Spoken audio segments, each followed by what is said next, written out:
Let's talk truth. Not the kind that flatters you, but the kind that frees you. Because before you can handle money, you must confront mindset. You keep asking for financial increase, but what would you do with it if it came? You want abundance, but your habits are built for survival. You crave prosperity, but your thoughts still echo poverty. Hear me, poverty isn't a number in your bank account. Poverty is a pattern in your mind. It's the pattern that says, I'll buy this now and deal with it later. It's the pattern that trades tomorrow's peace for today's pleasure. It's the pattern that keeps you spending to silence the feeling of emptiness you refuse to face. You are not broke because life has been unfair. You are broke because you keep leaking focus. Every impulse is a hole in your discipline. Every comparison is a drain on your progress. Every emotional purchase is evidence that your feelings still run your finances. You can't build wealth in the same mind that made you anxious. You can't expect growth while worshipping comfort. You can't walk into a new level carrying the mentality of the old one. Stop blaming the system when it's your system that's broken. Stop cursing the job when your habits are what keep you trapped. Stop praying for overflow when your cup still has cracks in it. You've been asking for more, but you haven't learned to manage what you already have. And until you can manage the small, the large will crush you. Until you can honor $1, 1,000 will destroy you. It's time to face the truth. You don't need more income. You need more intention. You don't need another opportunity. You need order. Because abundance without alignment is chaos, disguised as blessing. And listen to me. Your mind is your first economy. If you don't rule it, everything else will rule you. If you don't train it, every advertisement, every distraction, every dopamine hit will spend your destiny for you. The Stoics called it self-command. The scriptures call it self-control. Different language, same truth. Master your mind or it will master you. When emotion drives your wallet, destruction rides in the back seat. When ego dictates your choices, loss follows your shadow. That's why you must stop being emotionally expensive. You give your energy to every opinion. You give your focus to every distraction, and then wonder why your peace is bankrupt. You can't build an empire with a cluttered mind. You can't hold success with shaking hands. So before you chase the bag, cleanse the belief. Before you build the business, break the bondage. Before you change your numbers, confront your narrative. Because until your mind is renewed, your money will always return to the level of your mindset. That's not punishment, that's principle. A new paycheck can't fix an old perspective. A higher income can't heal a lower standard. But here's the good news. Once you shift your thoughts, you shift your trajectory. Once you silence the chaos, you make space for clarity. And when clarity enters the room, prosperity finally has a place to sit. So say this with me, not as motivation, but as declaration. I will not be ruled by my emotions. I will not spend from my pain. I will not let fear drive my future. You must speak to yourself like a leader talks to his army, with authority, with precision, with conviction. Because discipline isn't cruel. Discipline is deliverance. And when you start seeing your emotions as debts and your focus as currency, you'll begin to realize it was never about money. It was always about mastery. You can't change what you refuse to confront, and you can't confront what you refuse to see. Every transformation begins with one sacred act: awareness, not judgment, not guilt. Awareness. Because you can't conquer chaos until you can count it. You can't fix what you won't face, and that's why your first step toward mastery is not hustle, it's honesty. Every day, before you scroll, before you spend, before you speak, write it down. Every cent, every choice, every transaction of your time and your attention. Record it not to punish yourself, but to reveal yourself. The mind lies, the emotions deceive, but numbers never lie. They are mirrors in numeric form, silent witnesses of your priorities. That coffee wasn't $5, it was 5 minutes of distraction. That impulse purchase wasn't harmless.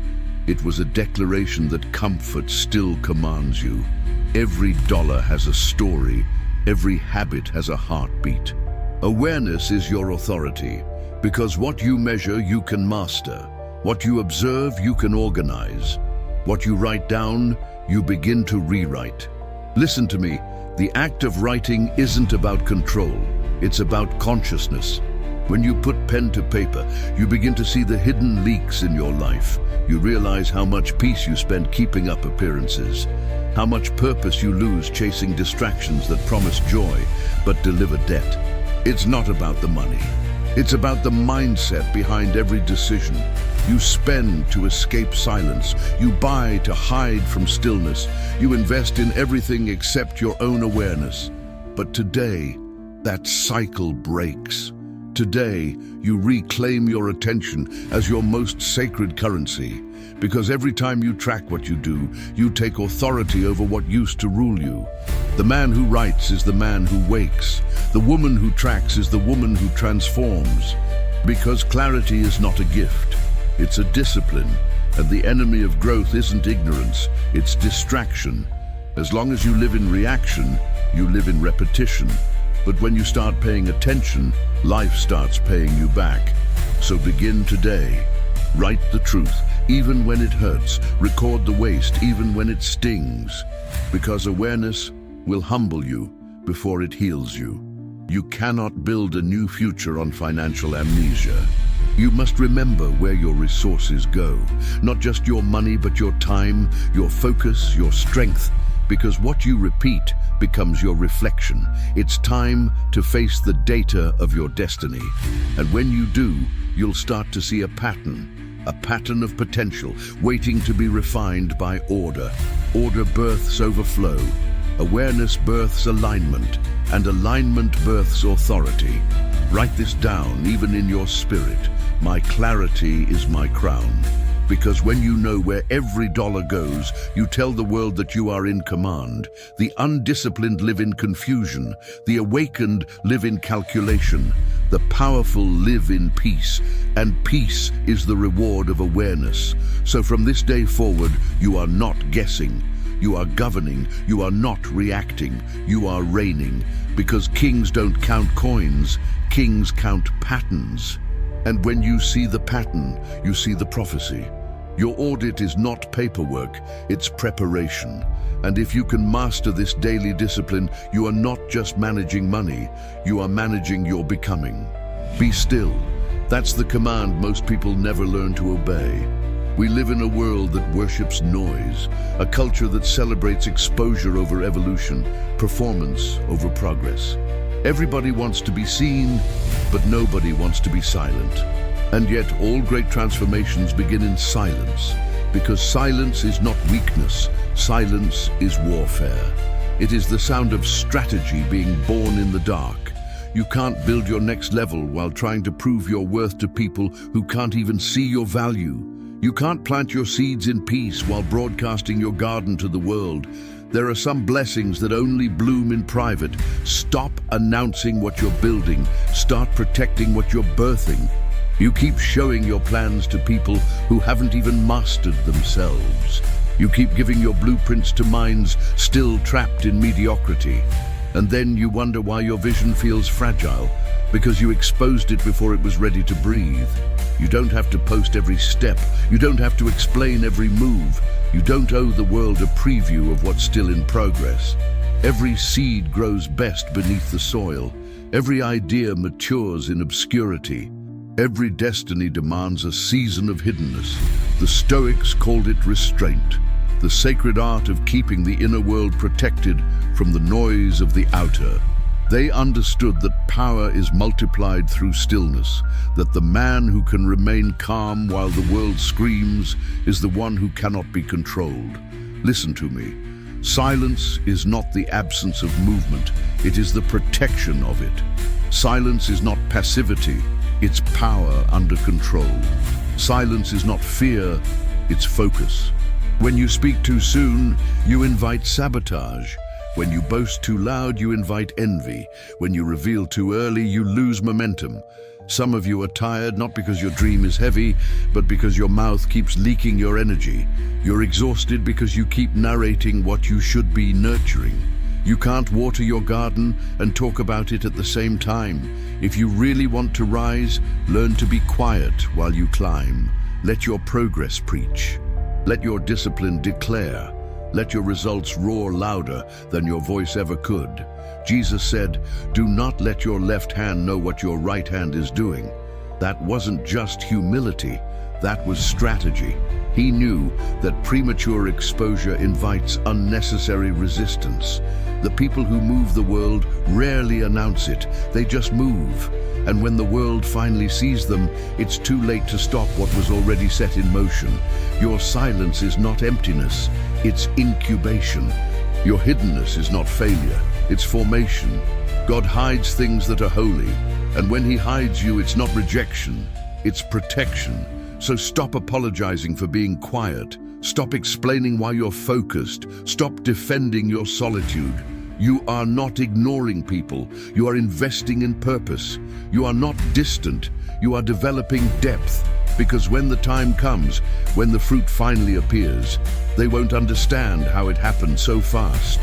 They'll call it luck, but you'll know it was silence. They'll call it sudden, but you'll know it was sacred. So be still, stay hidden, build in private. And when you finally rise, rise in power, not in noise. There comes a moment when the weak must face you. When you stop running from the wreckage of your own routines and stand in authority over what you've created or what you've allowed. Every Sunday, every Sabbath, every sacred pause, you must sit with your numbers like a general counting survivors after battle. Because make no mistake, every week is a war between your discipline and your distraction, between your purpose and your comfort, between your calling and your chaos. You think budgeting is boring? No, it's battle strategy. You think reflection is tedious? No, it's tactical warfare. The undisciplined drown in the same waters the disciplined learn to command. You can't command what you don't confront. You can't improve what you won't inspect.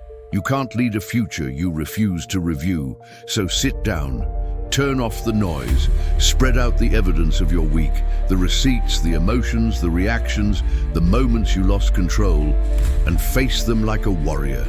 Ask yourself, where did I lose ground? Where did I gain strength? Where did I waste the power that was meant to multiply? You must become your own commander. You must be the kind of person who doesn't just survive the week, you study it. Because wisdom doesn't come from experience, it comes from examined experience. This is your weekly reckoning, not with guilt, not with shame, but with truth. When you count your progress, you honor your purpose. When you count your mistakes, you disarm your pride. When you count your blessings, you strengthen your gratitude. Every number tells a story. Every dollar reveals a discipline. Every habit uncovers a hierarchy. What you truly value, not what you claim to. And hear me, the people who win in life don't just plan. They review, they reflect, they recalibrate, they rise. You can't keep asking for next level when you haven't conquered last week. You can't expect God to bless chaos. He blesses order. He blesses structure. He blesses stewardship. Order is the oxygen of destiny. Without it, your dreams suffocate under the weight of their own potential. So make this your ritual. Every 7 days, reclaim the rhythm of reflection. Write what worked. Write what wounded you. Write what you will win back. Because what you document, you dominate. The Stoics knew it. The same men who ruled empires and armies. They understood the power of a weekly inventory. They would ask, what did I do well? What did I do poorly? What did I avoid that I needed to face? And through those questions, they built character strong enough to carry crowns. You can't afford to be casual with your growth. You can't afford to live another week without a reckoning. Because what you ignore in silence will eventually speak in struggle. So sit with your truth until it stops trembling. Sit with your weakness until it becomes wisdom. Sit with your numbers until they tell you what needs to change. This is how you reclaim power, not in noise, but in review. Not by adding more, but by aligning what already exists. Check. Correct. Continue. That's the rhythm of mastery. And when you start living in rhythm, you'll start walking in rain. How you start determines how you stand. The morning is not just a time, it's a temple, a sacred place where your day is decided before the world can interfere. You've been losing battles not because you're weak, but because you start your day in reaction instead of reverence. You wake up reaching for chaos, the phone, the notifications, the noise, before you've even reached for clarity. And then you wonder why your spirit feels crowded, your focus feels fractured, and your peace feels fragile. The first 30 minutes of your day are your altar. It's where you lay down distraction and pick up direction, where you silence the world to hear the whisper of wisdom. You can't command your finances if you can't command your focus. You can't master your money if your mind is enslaved to noise. The Stoics called it the discipline of dawn, the holy hour where the soul resets, the emotions settle, and the will is rearmed. When the sun rises, so should your standards. Because every day you wake up without a plan, you surrender your power to someone else's agenda. Before the world demands your attention, demand your alignment. Before life pulls you in 10 directions, pull yourself back to your purpose. Before the world starts shouting, make sure your soul has spoken first. Your morning is not the time to scroll, it's the time to see.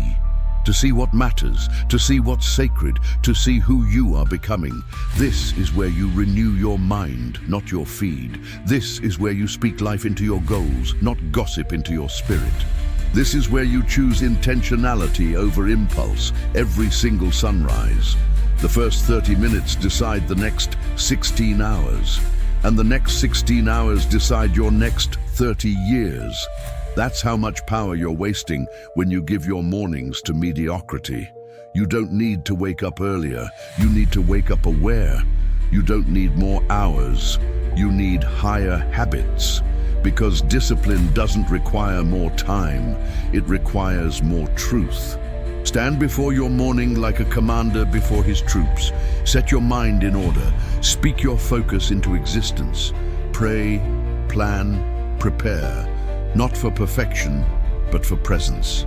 Say to yourself, I will not enter this day with chaos in my heart. I will not let yesterday's failures poison today's potential. I will move with purpose, with peace, and with power. Because the way you begin is the prophecy of how you will end. And the mornings you waste in distraction will always become the days you end in regret. So take back the dawn. Reclaim the quiet. Command your mind before the world commands it for you. When you wake with intention, you rise with authority.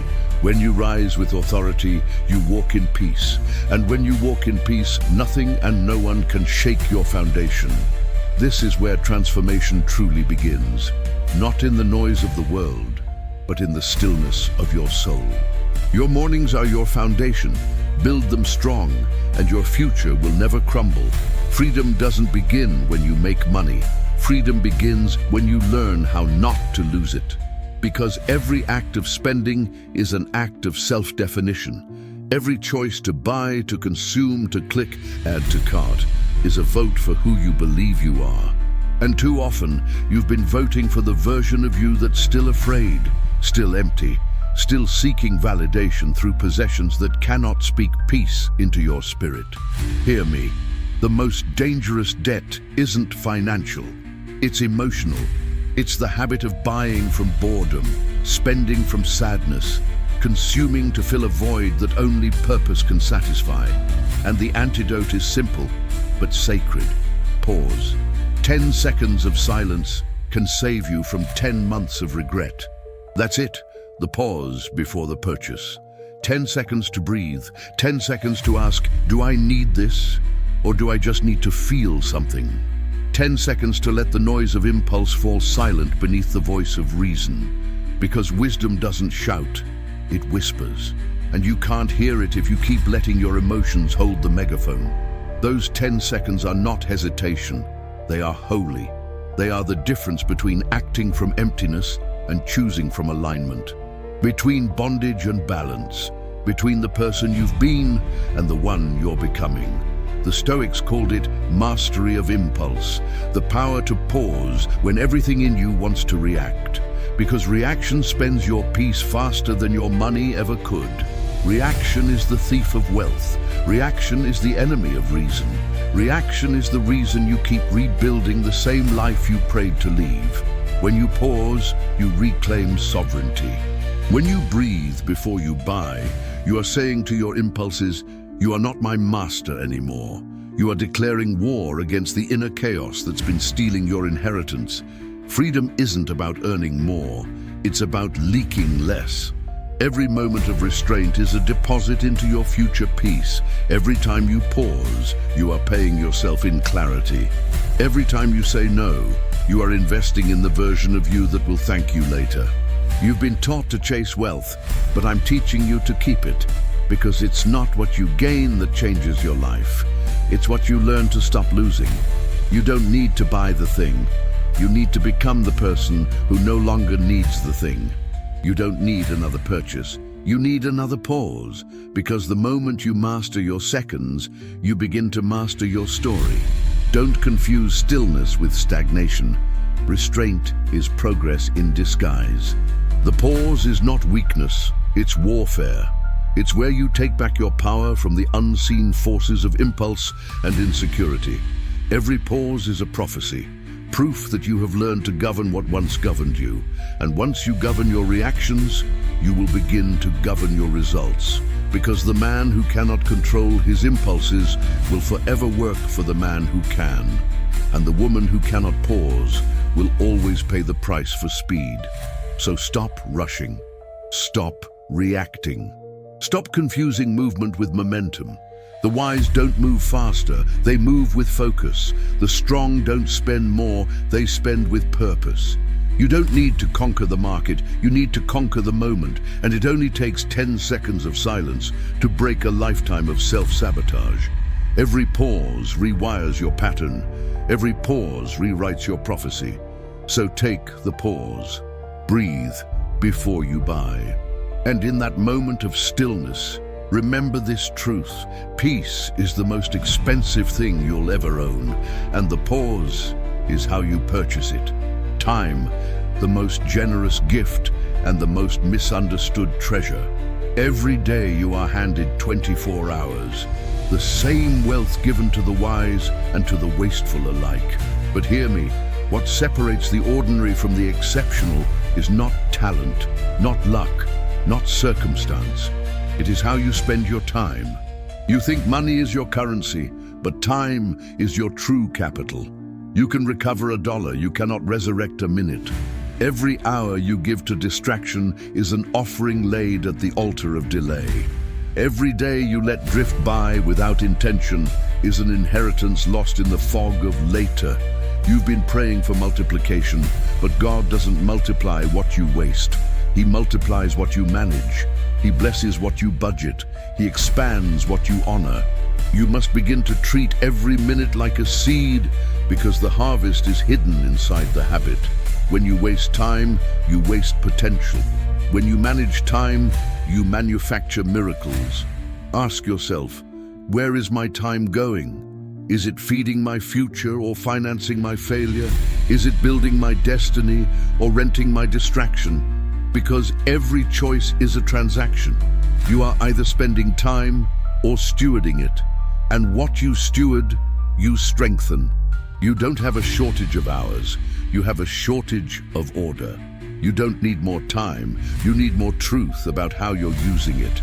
The poor man trades time for money. The wise man transforms time into value. When you invest your hours in mastery, they begin to multiply in meaning. When you pour your energy into growth, the seconds stretch, because purpose makes time expand. That's why focused people seem to get more done than those who live scattered. They're not faster, they're faithful. The Stoics understood this. Marcus Aurelius wrote, "Do not act as if you had 10,000 years to live." He knew that urgency is sacred, that death gives life its direction. So I ask you, If your minutes were money, would you still spend them the way you do? Would you still let gossip bankrupt your peace? Would you still let scrolling steal your purpose? Would you still let entertainment embezzle your energy? You keep saying one day, but one day is the language of those who have already lost today. You are not waiting on time.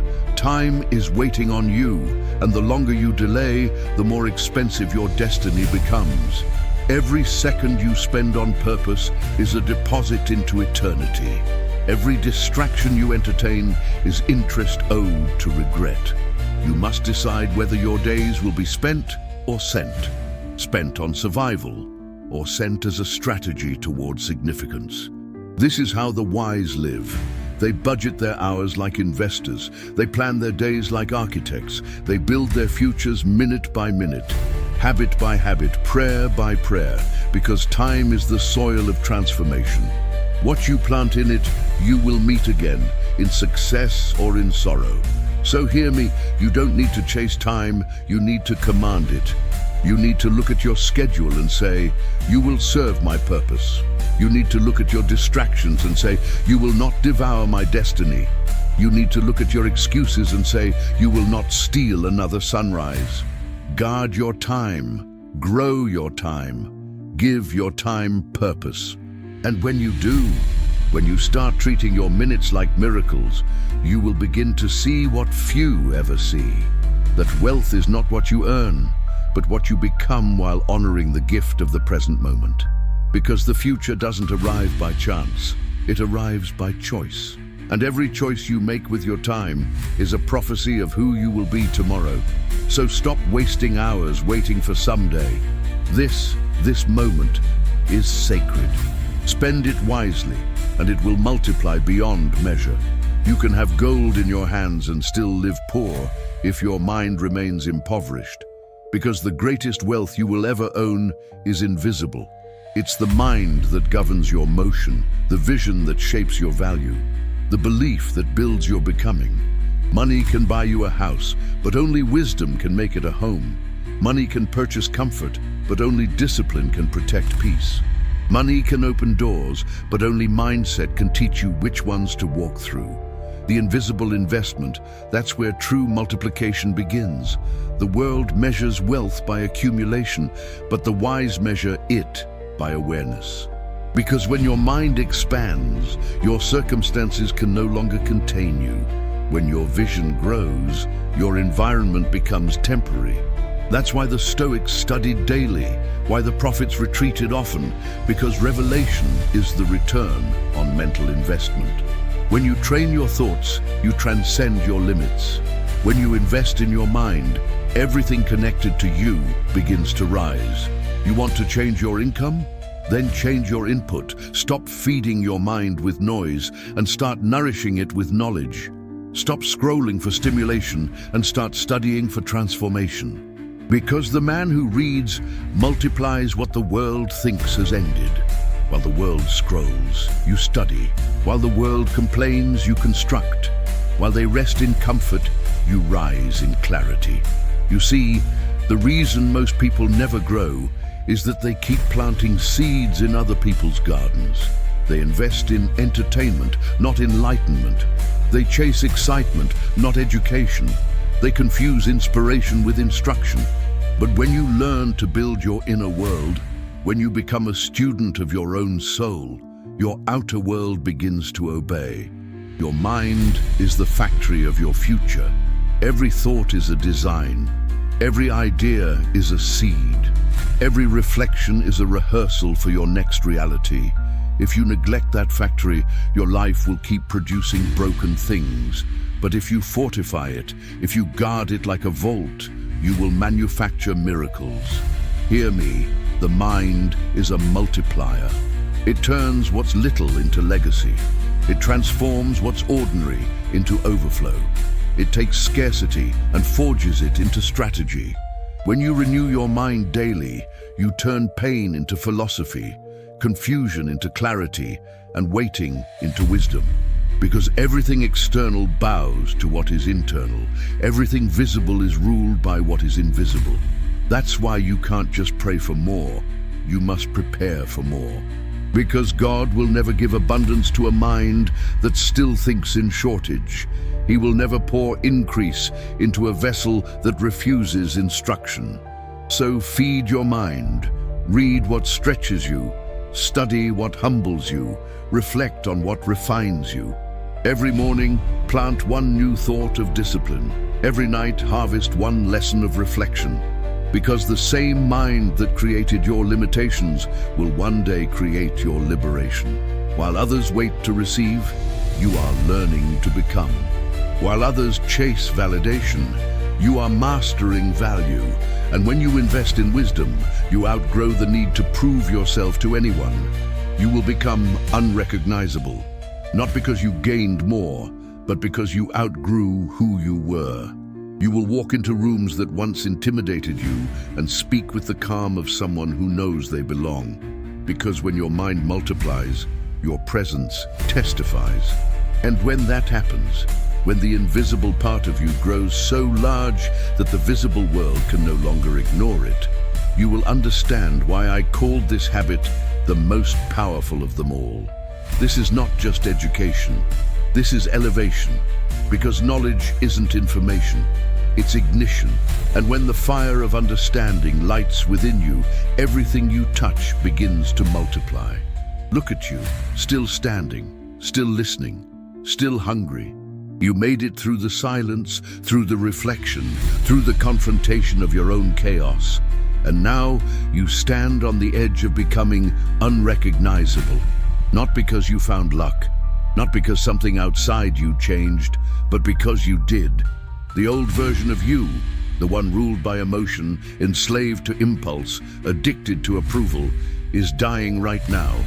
And the new version, disciplined, deliberate, divine, is being born in the ashes of your excuses. 30 days. That's all it takes to tear down the habits that hid your greatness and build the structure that will reveal it. 30 days of obedience to your future. 30 days of silence over seeking validation.